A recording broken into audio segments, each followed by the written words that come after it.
In fact Swati, मुझे लग रहा है कि मार्केट्स में जो आज देखने को मिला बहुत कम वॉल्यूम था। इनफैक्ट एफआई का आंकड़ा भी बहुत कम आ गया है, डोमेस्टिक फंड्स ने भी कम खरीदा है। मेरे ख्याल से मार्केट्स में आगे आने वाले दिनों में वोलेटिलिटी होपफुली कम होने की उम्मीद है। हमको लग रहा है कि जो अभी फर्स्ट क्वार्टर के रिजल्ट्स है उसका सभी को इंतजार रहेगा। ओवरऑल मुझे लग रहा है कि मार्केट्स में निचला लेवल तो डेफिनेटली मार्केट्स में एक सपोर्ट बन गया है। ऊपरी लेवल के लिए मुझे लग रहा है कि थर्सडे तक हमको रुकना पड़ेगा, क्योंकि मंथली एक्सपायरी भी है। हो सकता है कि वॉलेटिलिटी ज्यादा बढ़े, लेकिन ऊपरी लेवल पे हमको लग रहा है 15,750 15,800 पे एक रेजिस्टेंस दिख रहा है। तो स्टॉक स्पेसिफिक एक्टिविटी पे फोकस अच्छा रहेगा rather than focusing on the index, क्योंकि इंडेक्स में हमको 1-2 दिन शायद ऐसी वॉलेटिलिटी देखने को मिल सकती है।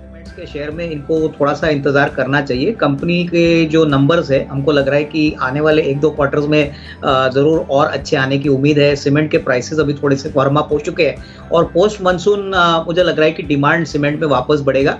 हालांकि अभी सेक्टर में काफी कंपटीशन है, बट मेरे ख्याल से इंडिया सीमेंट्स अगर ये कम से कम 6 से 12 महीने के लिए होल्ड करते हैं तो डेफिनेटली नॉट ओनली इनका कॉस्ट बट इनफैक्ट थोड़ा सा मुनाफा भी ये कमा सकते हैं। तो होल्ड करने की राय रहेगी। नहीं, मैं समझता हूँ कि देखिए दोनों ही दिग्गज फ्रंटलाइन कंपनीज है। पहले अगर हम डालमिया भारत की बात करें तो मुझे लग रहा है कि देखिए इनका भी capacity expansion program already on way है। सीमेंट के प्राइसेस अभी थोड़े से सॉफ्ट है, लेकिन पोस्ट मानसून बढ़ने की उम्मीद है। जैसे हमने पहले भी कहा कि ओवरऑल अगर नजरिया कम से कम 6 to 12 मंथ्स का है तो ऑब्वियसली जीडीपी ग्रोथ बढ़ता है। तो पहला जो सेक्टर है वो सीमेंट है, जो बेसिक इंफ्रास्ट्रक्चर का बिल्डिंग ब्लॉक है, तो यहाँ पे होल्ड करने की राय रहेगी। सन टीवी की बात करें तो मुझे लग रहा है कि नंबर्स मार्च 22 के लिए काफी दमदार आ गए थे। कंपनी काफी कैश रिच भी है।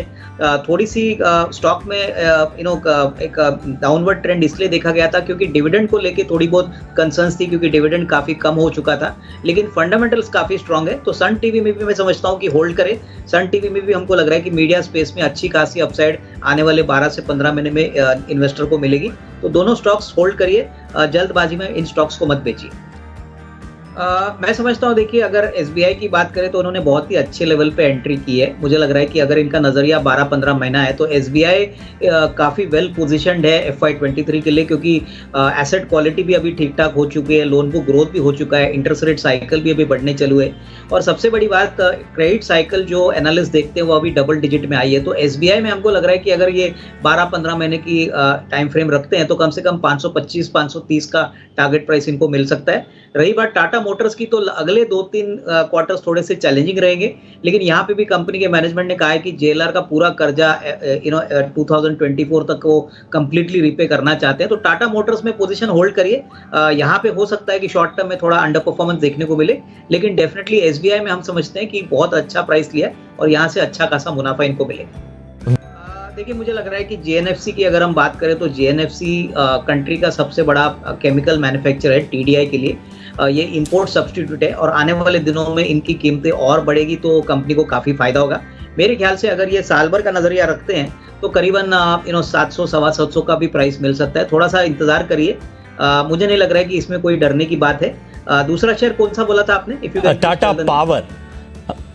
टाटा पावर में मुझे लग रहा है कि देखिए इन्होंने थोड़ा सा ऊपरी लेवल पे स्टॉक लिया है। अगर इनका नजरिया 1.5-2 साल का है तो ही होल्ड करिए, थोड़ा सा एवरेज भी करिए, क्योंकि टाटा पावर ऐसी पावर जनरेटिंग कंपनी है जहां पे अगले 1.5-2 साल में पूरी तरह से बिजनेस ट्रांसफॉर्म होने वाला है। इलेक्ट्रिक व्हीकल का infrastructure, solar, green energy, rooftops, इनके ऊपर ये फोकस कर रहे हैं। तो हो सके तो थोड़ा सा एवरेज करिए और कम से कम 1.5-2 साल का नजरिया लेके इसमें होल्ड करना चाहिए। एवेन्यू सुपरमार्ट्स हमको लग रहा है कि एक ऐसा शेयर है जो निवेशक अगर खरीदता है तो इसको मिनिमम कम से कम 2-3 साल का नजरिया रखना चाहिए, क्योंकि देखिए सभी को पता है कि एवेन्यू सुपरमार्ट्स प्रीमियम वैल्यूएशन पे अभी भी चल रहा है। अर्निंग्स ग्रोथ डेफिनेटली आने वाले 1-2 सालों में काफ़ी तगड़ी रहेगी, लेकिन यहाँ पे अगर इनका शॉर्ट टर्म नजरिया है तो इनको कोई बड़ी अपसाइड नहीं आएगी, लेकिन अगर लॉन्ग टर्म नजरिया है कम से कम 2-3 साल का तो ही यहाँ पे निवेशित रहिए, क्योंकि रिटेल स्पेस में ग्रोथ पोटेंशियल बहुत सिग्निफिकेंट है और एवेन्यू सुपरमार्ट्स ने काफ़ी तगड़े नंबर्स पोस्ट कोविड दिखाना शुरू कर दिए। तो यहाँ पे लॉन्ग टर्म के लिए होल्ड करिए। अगर नजरिया कम से कम 2 साल के ऊपर का है तो ही इसमें इनको ये पैसा मिलेगा। तो इंतजार करिए, इस कंपनी में जरूर वेल्थ क्रिएशन होगी, लेकिन शॉर्ट टर्म में हो सकता है कि थोड़ी अंडर परफॉर्मेंस आपको देखने को मिले। देखिए लॉन्ग टर्म पिक आज एक ऑयल एंड गैस के सेक्टर में एक सर्विस ओरिएंटेड कंपनी है जिसका नाम है दीप इंडस्ट्रीज।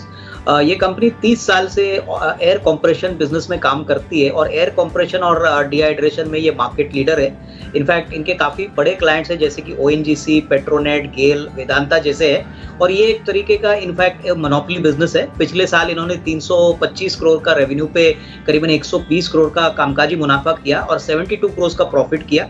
कंपनी के पास करीबन 632 करोड़ के ऑर्डर्स है और इनका अभी रिसेंटली कुवैत ऑयल कंपनी के साथ भी करार हो चुका है, तो आने वाले दिनों में ऑर्डर बुक और भी बढ़ेगा।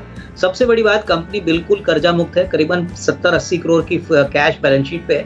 हमको लग रहा है कि आने वाले साल में कम से कम 29-30 रुपए की अर्निंग आएगी और उसके बाद करीबन 34-35 की अर्निंग आएगी। तो वैल्यूएशंस बहुत ही सस्ते हैं, करीबन 6-7 के पी पे मल्टीपल 1 ईयर फॉरवर्ड पे मिल रहा है। और सबसे बड़ी बात, इसमें अर्निंग्स ग्रोथ जो है, जो मार्केट नॉर्मली देखता है, वो करीबन इस साल कम से कम 25-26% आएगा और अगले साल 30%। तो अर्निंग्स ग्रोथ आपको बहुत ही सस्ते वैल्यूएशन पे मिल रहा है। तो हमारा मानना है कि अगर एक साल का नजरिया कोई लेता है तो करीबन 290-300 का टारगेट प्राइस मिलेगा। तो ये मेरे ख्याल से डीप वैल्यू है जो निवेशकों को अपने पोर्टफोलियो में जरूर इंक्लूड करना चाहिए। देखिए, पोजिशनल पिक की बात करें तो हमको जो ओएनजीसी है, जो अपस्ट्रीम कंपनी है, वो काफ़ी पसंद है। आज जो रेट है वो करीबन 153-154 है। हमको लग रहा है कि अगर 8 से 10 दिन की नज़रिया कोई लेता है तो कम से कम 172-173 का एक पोजिशनल टारगेट बन सकता है। यहाँ पे हमको लग रहा है कि अच्छी खासी अपसाइड मिलेगी। स्टॉप लॉस करीबन 143 का लगाइए और ये 8 से 10 दिन में आपको एक अच्छा शॉर्ट टर्म मुनाफा कमाने की कैपेसिटी